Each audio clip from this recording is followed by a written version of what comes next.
is the funniest thing I think I've seen with a low-cost watch. I actually like this watch. It looks really good. It's the best of the bunch we're going to look at today. In fact, it's a winner. But I noticed this about, I don't know, a minute or so, a minute or two after unboxing it. I was looking it up close and I was like, wait a minute. See if you can spot the issue on this winner. I've seen a lot of funny things. I've seen a lot of weird things with low-cost watches. I reviewed a lot of them, put them up on the channel in the low-cost series, but this one takes the cake. Look at the minute hand real close. They have either loomed the wrong side of the hand or they've put it on upside down. And you can't complain for the cost of the watch. If I look from the side, it kind of looks like it's upside down. I'll know better when I've gotten the thing taken apart. I'll either flip it around or maybe it's just the wrong side loomed. Maybe I'll reloom the hands, who knows. But let's take a look at some low-cost watches.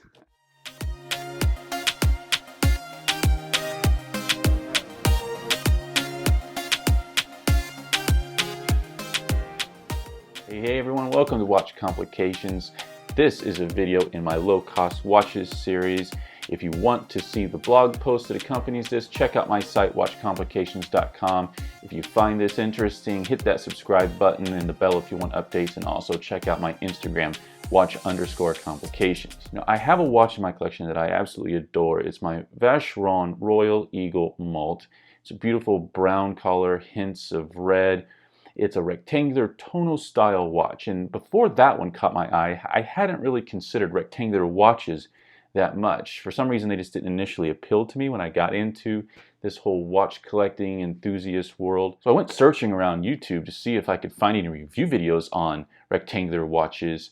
And yeah, there's high-end luxury ones you can come across, but when it comes to these lower-end ones, like people review Casios and Timex and all these other low-cost watches you can get off of Amazon or other places, eBay and whatnot.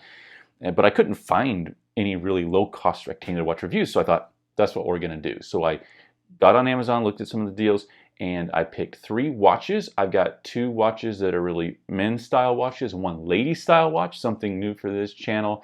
Thought it was a really good looking one, so we're gonna take a look at 3 watches in this video. As is typically the case, the watches we're looking at are ones that I have selected, that I've spent my money on. I can give you an upfront, honest review. Each of the watches is less than $50, the most expensive being $37. The others were in the $20 to $30 range, so low cost watches. One of those is going to be given away, so there is a link to a form in the description below. This is the Benyar. This is the one that initially caught my attention. So someone out there will win this watch. Fill out the form. The link will be in the blog post as well. And in a couple weeks, this will be on the wrist of a lucky winner. So if you want to know more about the watch that's up for grabs, let's go. Okay, so a quick unboxing of each of these. We're going to start with the Benyar. This is the largest of the watches and the one that had the styling that I think I like the most. I've seen this style of packaging with a number of the low-cost watches. Simple black outer box with a, again, lower cost box underneath that has some sort of patterning on it. The ones that are a little bit nicer have a little bit of patterning, while many of them are just other plain boxes. Let me pop out a little bit further here so you can see what's going on. Little foam pad. Again, we've seen this a lot of times. There's a cleaning cloth. There's going to be a guarantee card. You can almost predict what's going to be in here. There's a manual. They've actually used some nice cardstock for this, which is interesting. Kind of see that there. And always good to have cleaning cloths around, although these aren't the best quality cleaning cloths. Anyway, and manufacturer card, not like it really matters that much. And in here we see the watch, standard plastic wrapper. Slide this out. And let's take a look at it. It's a big watch. It says all solid stainless steel. I will dig into that deeper as part of the full review, but it actually doesn't look half bad. I already have my pros and cons in my head. What I like and don't like, it's already there. But that's the first look at the unboxing of the Benyar 5114M. All right, next unboxing is the watch that's sized more appropriately for ladies. I think, like that's what I'm sort of expecting based on the dimensions I saw on the site. This is the Shengke. I don't know if that's how you pronounce it. We'll call it SK from here on in. It's got a plastic wrapper around the box.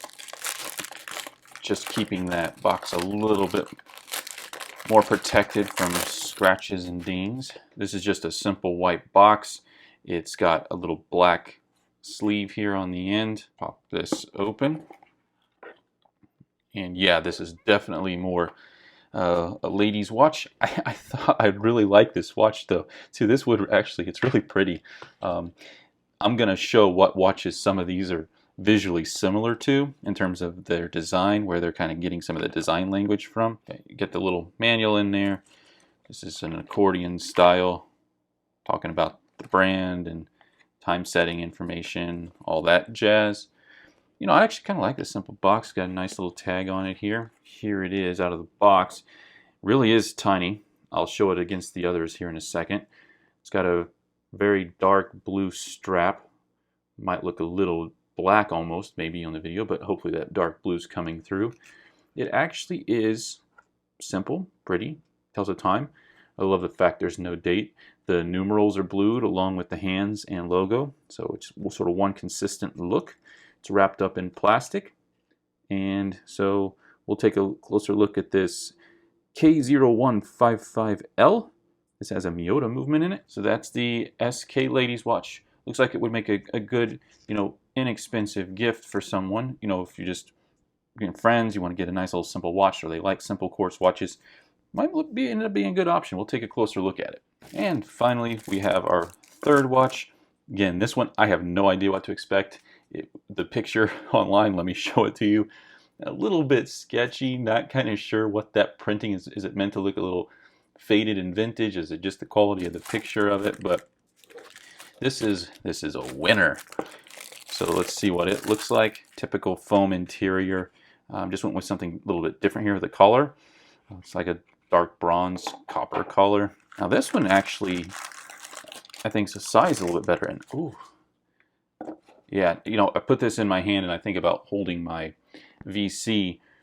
I can tell by holding these two that this one is definitely plated brass. This one feels like steel. That's got actual good weight to it. And it was a little bit more expensive. Okay, this actually looks really good. I thought this was going to be the worst of the bunch. It actually looks pretty good. It actually looks pretty good. I know I'm kind of laughing, but I actually kind of like, if I could change anything about this watch, I know already it'd be the, you know me, in the date complication. Like, okay, fine, if you have to have it, but I would remove that. Again, I know my pros and cons. This has got to get on a different strap, but I'm actually kind of flabbergasted at the moment, to be honest. I'm expecting to give these things away. And look at this. This is an actual mechanical movement, an automatic movement in this. This is seriously like 36 bucks. You know what's crazy about this one is it doesn't have any manuals or paperwork, registration card, tags, nothing inside of it. And it is by far the superior watch of the three. But let me show you what these sort of look like next to each other so you can get a sense of the size. Of course, I'll give all the dimensions, but I really want to illustrate how small this other one is. So you can see this is definitely sized ladies watch. This one is pretty large. I'll put it next to my VC and we'll see what that looks like. And then we've got sort of a more moderate size. Really, this comes down to the lug design more than anything. But this is also a little beautiful watch. So let's dig into the details on these low-cost rectangle Tonneau style watches. Okay, we're going to start with the Benyar. This was the one that first got my attention, and I thought maybe I should do a review video on these watches. Now, for each of these, I am going to throw up a slide that has all of the specs. We'll do the dimensions and then case, and then I'll flip these around. We'll take a look at the movement and talk those specs. So I'm not going to repeat every single dimension or piece of information about these watches, but I will provide that here and also in the blog post that accompanies this review, and that link is in the description below. So this is the Benyar BY-5114M. Now it is a pretty big watch. Most important dimensions on this, lug to lug 53 millimeters, so this has got quite the span. It looks quite substantial on the wrist.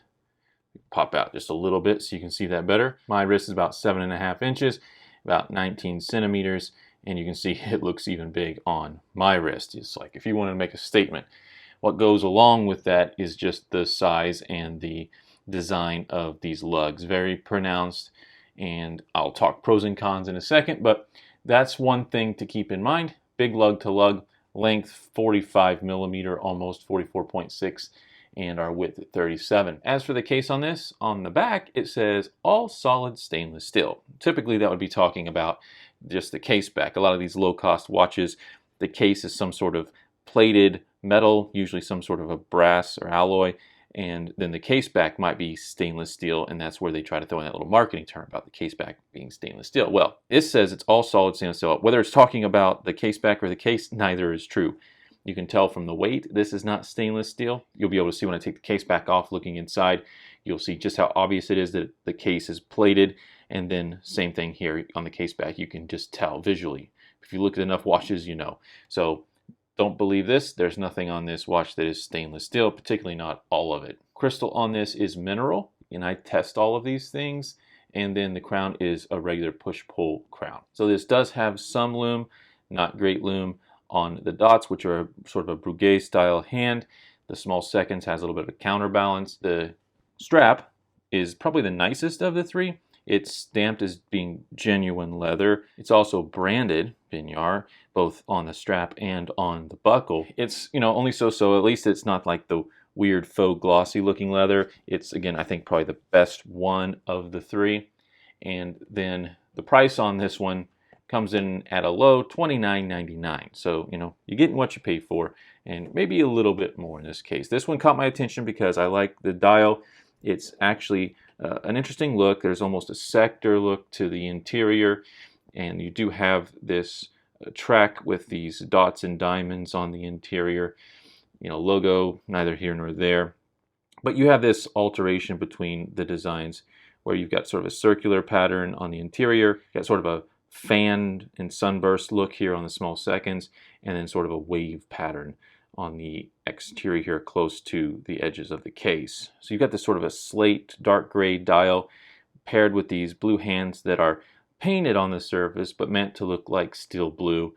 It's got the white lume dots. It is an overall appealing look. The movement is, you know, so-so. It's a Sunan PE48 quartz movement, and you'll see more about that in a second. But this has the date and the small seconds complication, so it's got a little bit more to it. So what are the pros on this one? To the eye, just initially, it does have a good look. It's got a solid movement for being a quartz. Strap's okay. The hands look nice. Again, they're not what they seem to be, but they have the look of it. The dial looks nice generally, but the markers not so much. So in terms of the cons, the markers, which are raised a little bit, have this black surround on them. So you have the gray dial, and they actually have a little bit of black around the edge of the markers, and the markers do look cheap. They don't look very good. It says it's waterproof on the marketing. Of course, the case back says water resistant, but when you look at these ads on Amazon, one of the words they put in is waterproof, and then there's nothing waterproof about almost any watch. It's only resistant up to a certain amount, but it's very low water resistance, being 3 ATM, 30 meters, but again, this is not something you would want to dunk in any sort of water. I don't particularly like the date font on this one. I'm glad it's at 6, which is better than being at 3, and I like having the small seconds, and you don't see the small seconds and the date together there at 6 o'clock very often, but it's a nice little combo. But you know, this price range, you're getting what you get, which is the low end stuff. But I don't think the date looks that great. I'd rather not have the date than the one that's there. Weirdest thing about this watch probably is the strap width. So the lug width here is 23 millimeter. Now I see 19 from time to time, and you can easily find 19 millimeter straps. You can find 23 millimeter straps too on Amazon or places like that.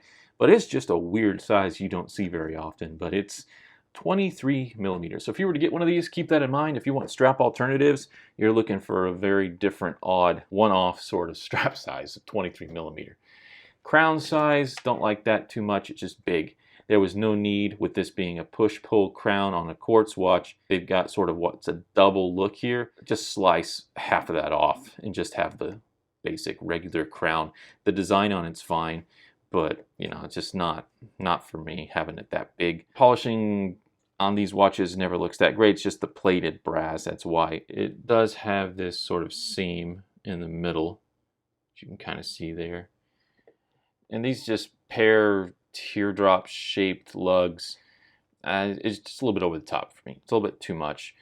I really like the look of the dial. This was the first one I saw. I was like, hey, I want to get that, see what that's like in person. Thought it would be a little bit smaller than it is. It's a little bit too big for me. But some people who want that big, you know, in-your-face sort of watch, you want it to be quartz. It's got a nice little basic look about it. This might be something that you're interested in trying out.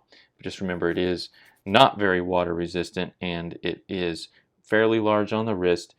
Not all solid stainless steel. But I think you'll like the dial, like the hands. And for 30 bucks, hey, this is the low-cost series. It is what it is. And most of these low-cost watches do have black versions of the cases, which often look better because just this plating in this polished look just doesn't look that great. Sometimes the black ones are better, not the polished black ones, but if they have a matte look or some sort of a brushed look about them, those can look a little bit better, I think. And then something a little different, ladies size watch. This is pretty small. Again, I'll put up the spec list, but this is the Shengke K0155L.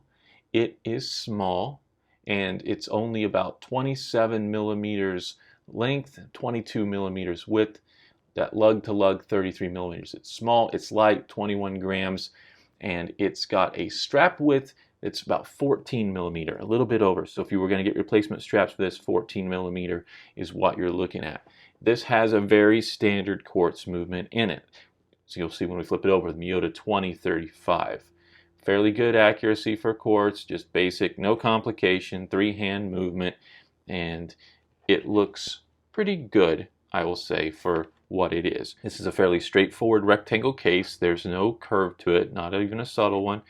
The crystal does have the facets on the side, which is just a nice classic look, small push-pull crown, and the glass on this is mineral. Plated brass whole way around, so it says, you know, it's water resistant. That's true to about 3 ATM, 30 meters, but again, this is not a watch I would put in the water at any point. Basically, if you're out in the rain, you get a few drops on it, okay, but try not to get any wet beyond that. No loom on this watch. It has a strap that's branded as genuine leather. I think it's the number 2 strap between the three in terms of the quality. This will cost you $23.99. 24 bucks, not bad for a little basic, classic looking rectangle watch. Could make a simple good gift for someone who's not into watches particularly, just wants a simple quartz watch, someone that might replace it in a year or two, or wants just a dressier look every once in a while for an event, and doesn't really mind that much in terms of quality of the watch that they're getting. So that's what this would be good for. And I do think it's just got a good, simple, classic look about it. Those Roman numerals, the branding isn't over the top, just SK. The name is there, Shengke, which is just underneath, but it's fairly small, hard to read on this dial size. Pros and cons of this one: the dial is sort of a grayish matte color. Blue is dark. Again, those numerals are going to be a painted surface. Same with the hands. That's not really blued steel in there. It's a paint, and it's got a good contrast though between the dial color and the blue. Catches the light, you get that little bit of a lighter sheen, and then if it's darker lighting or certain angles, looks like a dark navy blue, which is what matches the strap, kind of so-so. I'd say the biggest con to this watch is that it's just all plated brass, so it is going to potentially wear off a little bit as time passes. It is easy to scratch and muck up, and it's just one of those things where you're paying 24 bucks for a watch and you're getting what you're paying for. I say that a lot with these low-cost watches, but it's true. However, you know, again, it's just like this. If you're looking for a very simple ladies watch, I actually like this look pretty well. I think it looks nice. Let me just remind you how tiny this is. It's okay if it's flat and not curved to the wrist because it's just going to sit on top of the wrist anyway. So you can see fairly small. Give you that contrast point again. Let's put it next to the Benyar. Yeah, big difference. So looking for something small, there you go. So this is the winner, and that's the name. It's also, I think, the best of the three overall. But this is the A004. is the model number. This looks different than what it looked like in the unboxing. That is because of the messed up loom on the minute hand. I have taken the hands out and re-loomed them. Now the loom was white and glowed green, but I had green loom that glows green, so that's what I put on the hands. I will probably get a pair of blue plated hands to replace these in the watch, so this is just temporary. But as I talk about this watch, do remember that this is not the original look. I do like the original look. This looks okay as well, but there is a little bit of that weird contrast between the loom color on the hand and the blue versus the steel and the green. So it looks a little bit different, but that still doesn't mean we can't talk about what's going on inside this watch. Now this one feels really comfortable on the wrist. This feels like a little bit more of a legit watch. If you recall in the unboxing portion, I was quite impressed by the feel, the weight, and just the overall look, and also the size is fairly manageable on this one. It's not near as big as the Benyar. It's got more height, about 14mm height as opposed to 12mm height, but it's got a little bit more weight, even though the case is some sort of plated metal, plated brass. It's got an actual stainless steel case back, and it's a thick one. As you'll see once I open this up in a second, this is pretty thick, and so it just makes it feel like a more substantial watch on the wrist. As I was saying, it's also sized pretty well, and the lug design is tame, and so it wraps around the wrist a little bit more. The polishing on this is a little bit better than the others, and so it's got a more seamless look. Also, the design and the way the bezel works and the case back and the side of the case, even though it's got more height than the Benyar, it looks a little bit thinner, and that's a good design cue. And length, width, and lug to lug, it is a little bit smaller than the other one we were looking at today, the Benyar. Now on Amazon, it says that the water resistance on this, and it's got it on the dial, it says 100 meters, 10 ATM. I would say it's really just your regular 3 ATM. Don't dunk it in water, it gets a few sprinkles, okay. So don't trust that water resistance on this. We've got the plated case, and then we've got the solid steel back that's got this brushed surface and an exhibition, so you can at least see the movement, even though it's a fairly low cost, run-of-the-mill Chinese automatic movement. It is a hard Lex crystal, so it's mineral crystal, and it's a push-pull crown. I'm actually filming this after I filmed the inside of the case, but regarding the movement, it is an automatic. I put it on the time grapher. It's getting about plus 20 seconds a day, give or take. In a few positions, it does shoot up a little bit higher into the 30s, but at least it's on the positive side as opposed to losing time. It's a 21.6 beat movement, and there's not much beat error to speak of. So, for what it is, it's keeping okay time. But, every few days, if you were wearing this a lot, you probably need to dial the minute hand back a little bit. And of course, it's got the date complication. As for the loom, of course, it was messed up originally. It was white, glow green, and you're sort of run-of-the-mill low-end loom. Doesn't hold charge very long, just a few minutes, even if you've had a light on it for several minutes, is what it is. The strap is the cheapest looking of the three and the cheapest filling of the three. It's not stamped as genuine leather. There's no branding on it at all, and it's got sort of a glossy texture to it. It really does have the look and feel of this faux leather. So it's really the lowest quality of the three straps in the look and the feel. This is a low-cost watch, but it's actually a reasonable low-cost watch. $36.99 was my price on Amazon. I might be able to get it for a few bucks cheaper. So you really can't complain too much about that price. I actually really like this watch, and that's why I'm going to hang on to it. I will change the strap out though. Pros, we've got a weight that feels good, an auto for the price. It's the best looking of the three, and then the overall size and lug design make this a nice watch. It is not waterproof. A couple things up close. This is marketed as being waterproof, but it's not. Notice that instead of meters, it says mifters. So it's MF. Now that could be that the printing just didn't come off with the E, is what it is. There's a few spots on this where the printing is fairly faint, like on the 45 and the 50. It looks okay everywhere else. And I kind of expected that to be the case throughout the dial a little bit, because in the picture on Amazon it has this distressed look to it. But everything else is really good, crisp printing, and the numerals are raised up a little bit, but there are a few spots where it is sparse, and so my guess is that's just low quality stamping. Now, this is got a guilloche pattern on it, and so whenever you're printing on that, it can be a little bit more sporadic of printing just because of the surface texture of the dial. And this says number 503, 1932. All of these will say the same number. These are not like uniquely numbered or something. It has an applied logo, and then it has this date cut out, and the date looks pretty good on this particular watch. If it's going to have a date, this one looks okay. The winding action on this is what you'd expect. Not exactly smooth. Time setting, it can feel a little bit clunky as you go around. You'll feel clicks in the time setting. In terms of those cons, it's marketed as waterproof. Of course, it's not. We've got the little bit of typo misspelling and sparse printing on the dial. The lume on the minute hand was a mess.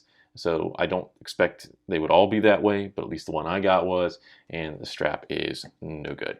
I've already shown the dimension spec list, but let's take a look at the movements. This is the Benyar, and I was a little bit surprised when I opened it up. I was expecting sort of a typical Miyota movement, something small. What we have in here is a Chinese quartz movement. It's a Sunon. It's a company that's based in Hong Kong, but all its manufacturing is in China. This is the PE48 quartz movement. They have a variety of movements, and they have several variants of the PE48. This one happens to have the small seconds and the date at 6. But you can see here, model PE48, no jewels, and it's actually a quite large movement as far as quartz movements go. You've got the battery in there, which is an SR920, and it's going to get probably around plus to minus 20 seconds a month. And like I said, it's got a variety of those. But I was a little bit surprised. Sort of a typical movement holder inside of this one. Got a tab to sit over the battery since the movement doesn't have one. I've come across Sunon movements in some other low-cost watches before, so you do come across them every once in a while. I hadn't previously read that much in depth about the company, a little bit more this time, and it seems to be that some people out there think they're actually a little bit more robust than your typical quartz movements from Miyota or Seiko, those sort of places. So that's the Benyar back. Again, not exactly what I was expecting. And then we have the SK. This is the type of movement I was expecting to see in the Benyar, but this is fairly standard, common movement that's used in a lot of quartz watches, low-cost ones, particularly ones you pick up on Amazon from these run-of-the-mill, weird-sounding companies that are just pumping out all kinds of fashion-style watches. It's a Miyota 2035. Fairly common quartz. It's an unmarked one, and if you get a Miyota movement like this that just says unadjusted Miyota Japan, it doesn't have a model number on it, no jewels, it's probably a 2035. I didn't look at the pin height on the hands to see if that's the exact model, but plus or minus 20 seconds a month, takes the SR626 battery, doesn't have any complications beyond just the 3 hands, and just basic standard. Again, the cost of this watch is what you'd about expect. Very simple basic movement holder in there, and that's the SK. Then we have the winner, which I've taken the case back off of there, solid stainless steel. It's got this brushed surface on it, and it screws as opposed to a snap-on case back. And this is an automatic. I had originally forgotten this was an auto, and then it arrived. I'm like, oh, I forgot that was an auto. I thought I had another quartz watch coming. Isn't going to have any brand information. It's as cheap as chips, Chinese movement as you can get. You can see, let me pull this in a little bit closer. You can see the machining marks, which have the appearance of scratches, but that's just the tooling being used to make these movements. Is very rough. You can see there are some jewels throughout. You can see some more evidence on the inside of this that this is indeed some sort of plated brass, right? The case isn't steel. Case back is on this one, which is one advantage to it compared to the other. So that's what's inside of the winner. It could be fairly easy to find a replacement movement with the right stem height and get a higher quality automatic movement in this. And I haven't measured it to see if it's one of the standard sizes in terms of diameter, but that would be one option you could get into if you're into watch modding.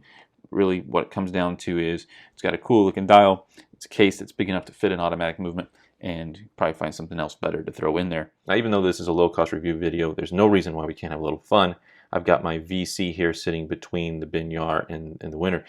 And that's because I want to show a comparison between the sizes that we're talking about here in these Tonneau style rectangle cases.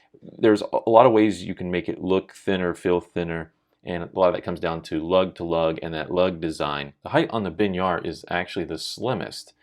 It sits a little bit taller because of the lug design on the sides, like if it's just sitting on the table. But from top of crystal to case back, it's actually the thinnest, about 12.5 millimeter. The VC's in the middle, it has about a 13.5. The winner has about a 14.5. So we got slim, medium, and tall.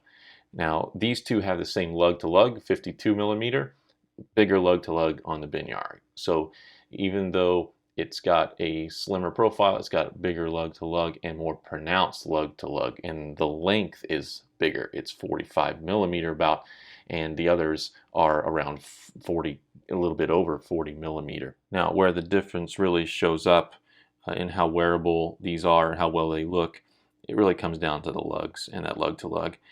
These are just huge and they stick out. You can see that there isn't a bezel that sticks above the crystal, it's just the crystal on top. The case back is a snap-on case back, doesn't stick out that much. So it's slim, but it doesn't necessarily look slim, particularly when it's sitting on the wrist. It just feels big, it feels a little bit bulky.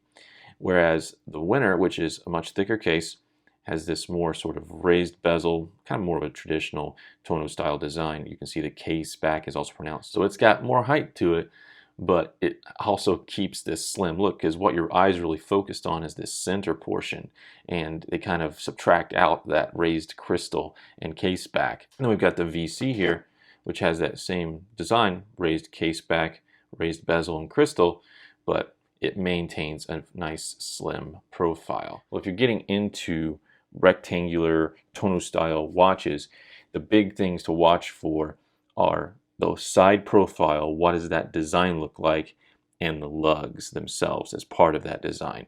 That will be the biggest factor for you in terms of wearability. A lot of my videos lately have been focused on the watch making aspect of things. Thought it would be fun to get back into the low cost for a video, and hopefully you got something interesting or entertaining out of this review of these 3 low cost rectangular watches.